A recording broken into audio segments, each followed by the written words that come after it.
YouTube family. Fatima बेटा का ये जो टॉपिक था, मुझे इसमें बिल्कुल भी नहीं आना चाहिए था, क्योंकि पूरी यूट्यूब फैमिली जिस तरीके से जो मुझे कमेंट्स कर रही है, उनको अच्छा नहीं लगा मेरा रिव्यू देना। ओह, बड़ी देर में समझ में आता है इस बंदे को यार। सच में ये थाली का बैंगन है। ऐसा ही हाल इसने पहले भी किया था, मुझे याद है। पहले तो ये सलमा सिस्टर की सपोर्ट में आया था, फिर ये बड़ी यूट्यूबर के सपोर्ट में आया था। यानी कि सबसे पहले अपनी सबसे बड़ी बहन उसकी सपोर्ट में बोला, फिर छोटी बहन की सपोर्ट में बोला। ये आखिर बंदा है क्या? इसके पास अपना दिमाग नहीं है, अपनी कोई सेल्फ रिस्पेक्ट नहीं है कि अपना कुछ सोच समझ कुछ भी नहीं है। पता नहीं किस टाइप का बंदा है यार। सच में थाली का बैंगन। फैमिली पिछले 3 दिन मैं बहुत ज़्यादा मसरूफ़ था, जिसकी वजह से मैंने व्लॉग्स नहीं बनाए। अम्मी की तरफ से जो मुझे जदाद मिलनी थी, जो हमारा हिस्सा एक थोड़ा सा था, तो उसके लिए मुझे मुख्तलिफ ऑफिस में आना जाना, कभी उसके साथ कभी किधर ऐसे, तो बहुत ज़्यादा मैं बिजी हो गया था, तो व्लॉग्स नहीं बना सका। ओहो, बहुत तेज है अम्मा, भैया बहुत तेज है सच्ची में। उधर मियाँ जी से ज़मीन अपने नाम करवा ली, उधर बेटी ने अपने नाम करवा ली। क्या चल रहा है भाई, क्या क्या चल रहा है? ज़मीनें जायदाद सब कुछ अपने नाम करवाने के चक्कर में बैठे हैं ये लोग। उधर शौहर को छोड़ दिया, अब्बा जी को, मतलब इधर बेटों को बच्चों को ज़मीनें बांट रही हैं। कमाल है यार। अच्छा, ये रुबीना आंटी जो है, ये वैसे इनकी देवरानी थी। अगर मैं रिश्ते में बताऊँ आपको, जो रुबीना है यानी कि नैना की जो मदर है, नैना की अम्मी, वो इस अम्मा की, बिल्लो आंटी की ये देवरानी लगती हैं। और एक चीज़, आज ये दोनों ही बच्चे इनके बड़ा गले लग लग के रो रही थी रुबीना आंटी जी कि भाई आपने हमारे लिए फ़ैसला किया, ऐसा किया, और अब हम मिल नहीं पाएंगे आपसे, क्योंकि भाई देखो इस्लामाबाद जाएंगी तो वहाँ इनकी एंट्री नहीं है ना। और फिर ऊपर से मुझे ये भी बड़ी हैरानगी होती है कि बिल्लो आंटी, वही बिल्लो आंटी, ये वो लोग हैं जो फातिमा के ख़िलाफ़ बोले हैं, और इन्होंने फातिमा के लिए भी, इसी थाली के बैंगन ने बड़ा कुछ बोला। उधर सलमा के लिए भी इस बंदे ने बहुत कुछ बोला था, इनके खुद के लिए भी, मतलब इनकी अम्मा के सच्चाइयाँ इन्होंने यहाँ पर रखी थी। वो वीडियो डिलीट हो चुकी है, प्राइवेट हो चुकी है। आई डोंट नो क्या करा इसने उस वीडियो का, क्योंकि वो सबको पता थी क्या क्या हुआ है, क्या क्या इसने यहाँ पर असलियत बोली थी। तो सच तो खैर निकल ही आता है मुँह से, जब इंसान जज्बाती होता है तो वो सच बोलता है। तो खैर वो भी इसी ने ही काम किया है।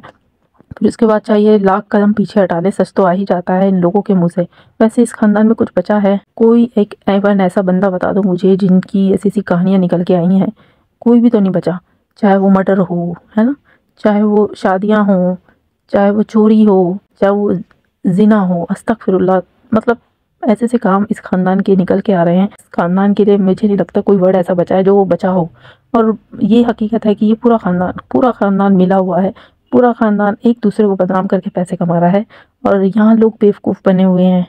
उधर बिल्लो आंटी को ही देख लो भाई, डीडी ने इस तरह का काम किया तो उनका कोई रिएक्शन नहीं है, कोई बात ऐसी नहीं उन्होंने कही, क्योंकि इट्स कॉमन, क्योंकि उन्होंने भी भाई तीसरी शादी की है ना। तो बोलना भी तो उसी को अच्छा लगता है ना, बोलता भी तो वही इंसान अच्छा लगता है जो खुद साफ सुथरा हो।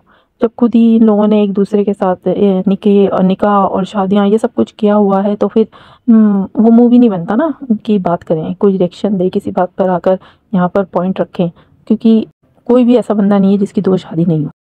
और अगर कोई रिएक्शन देता भी है तो वो आकर यहाँ पर एक दूसरे के भेद ही खोलता है, एक्सपोज ही करता है। तो इसी वजह से फ़िलहाल इस लोटा मामू यानी कि थाली के बैंगन वाले मामू को चुप होना पड़ रहा है, क्योंकि इनके भी राज खुलने लग गए थे भाई, खुल गए थे। वीडियो भी प्राइवेट हो गई, बहुत सारी चीज़ें हैं जो मेरे पास भी डाउनलोड हैं, तो इसी वजह से इनको भी चुप होना पड़ा। तो भाई बेहतर है, बहुत अच्छी बात है, चुप ही रहना चाहिए। क्यों खामखा अपने ख़ानदान को, अपने बहू बेटियों को, अपने घर की बेटियों को बदनाम करने पे लगे हुए हो? मतलब इन लोगों को इतनी भी इवन शर्म नहीं है कि हम लोग बाहर निकलेंगे, हम नज़र आएंगे, कोई हमें देखता भी होगा, कोई हमें वॉच भी करता होगा, तो वो लोग क्या सोचेंगे? क्योंकि इनको इज्जत और ज़िल्लत कोई फ़र्क नहीं पड़ता, कोई मैटर नहीं है। तो चलो जी, अब हम आ जाते हैं अब्बा जी की तरफ कि बिल्लो आंटी ने भैया छोड़ दिया उनको। बिल्लो आंटी चली गई हैं वापस इस्लामाबाद अपनी बेटी के साथ, अकेले रह गए हैं।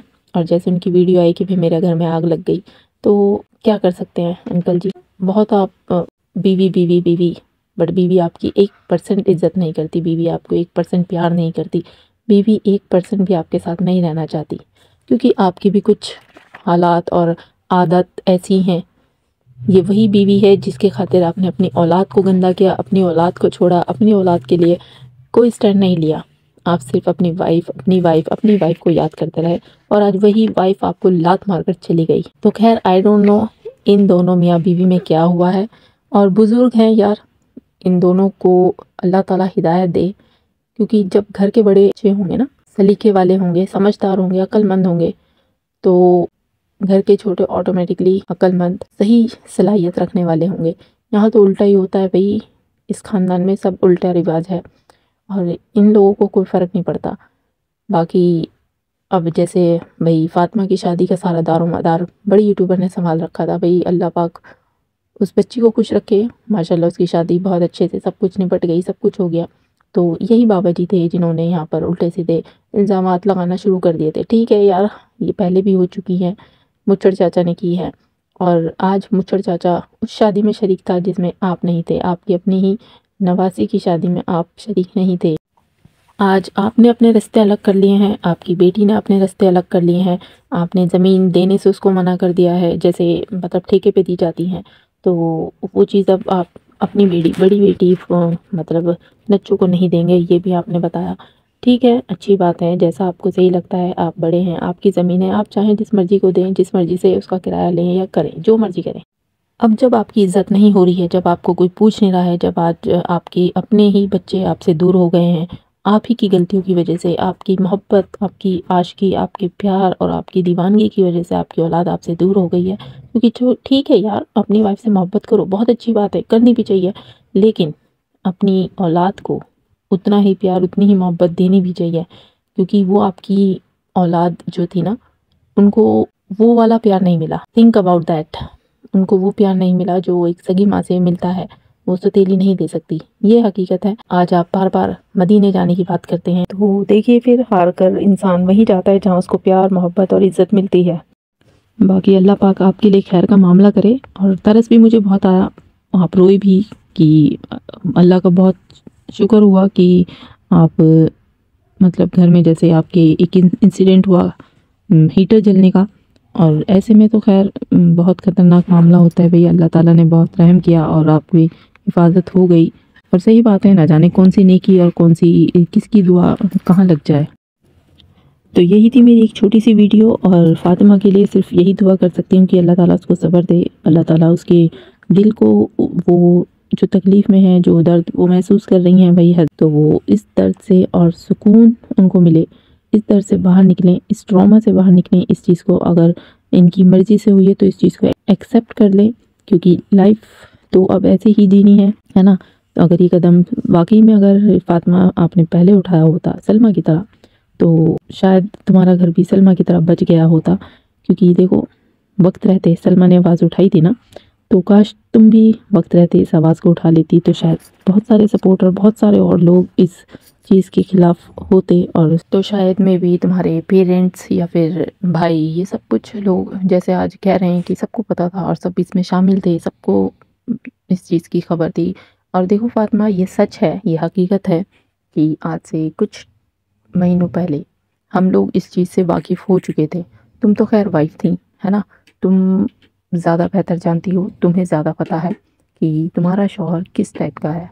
क्योंकि हम तो सिर्फ वाईटी पर कुछ मिनट या कुछ घंटे के लिए उसको वॉच करते हैं, तो उसी में हमें उसकी तरबियत पता चल गई थी। तो तुम तो वाइफ थी और तुम्हें हर चीज़ का पता था। वही एक कहावत है ना, जब चिड़िया चुग गई खेत तो पछतावे से क्या फ़ायदा, है ना। तो खैर, अब पछताने से कोई फ़ायदा नहीं है, रोने धोने से कोई फ़ायदा नहीं है, अपनी हालत ख़राब करने से कोई फ़ायदा नहीं है। तो बस अब तो बच्चों पर फोकस करना है, बच्चों की पढ़ाई देखनी है। और इस ख़ानदान से वाकिफ़ हम बहुत अच्छे से हो चुके हैं, कौन किस तरबियत का है, कैसा है, कैसी उसकी आदत है, कौन किसको कब कहाँ एक्सपोज करने वाला है, कौन किसके काले चिट्ठे, पुरानी किताबें खोल कर रख देने वाला है।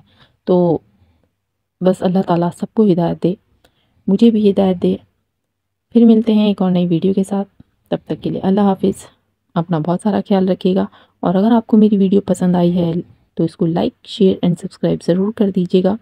अल्लाह हाफिज़।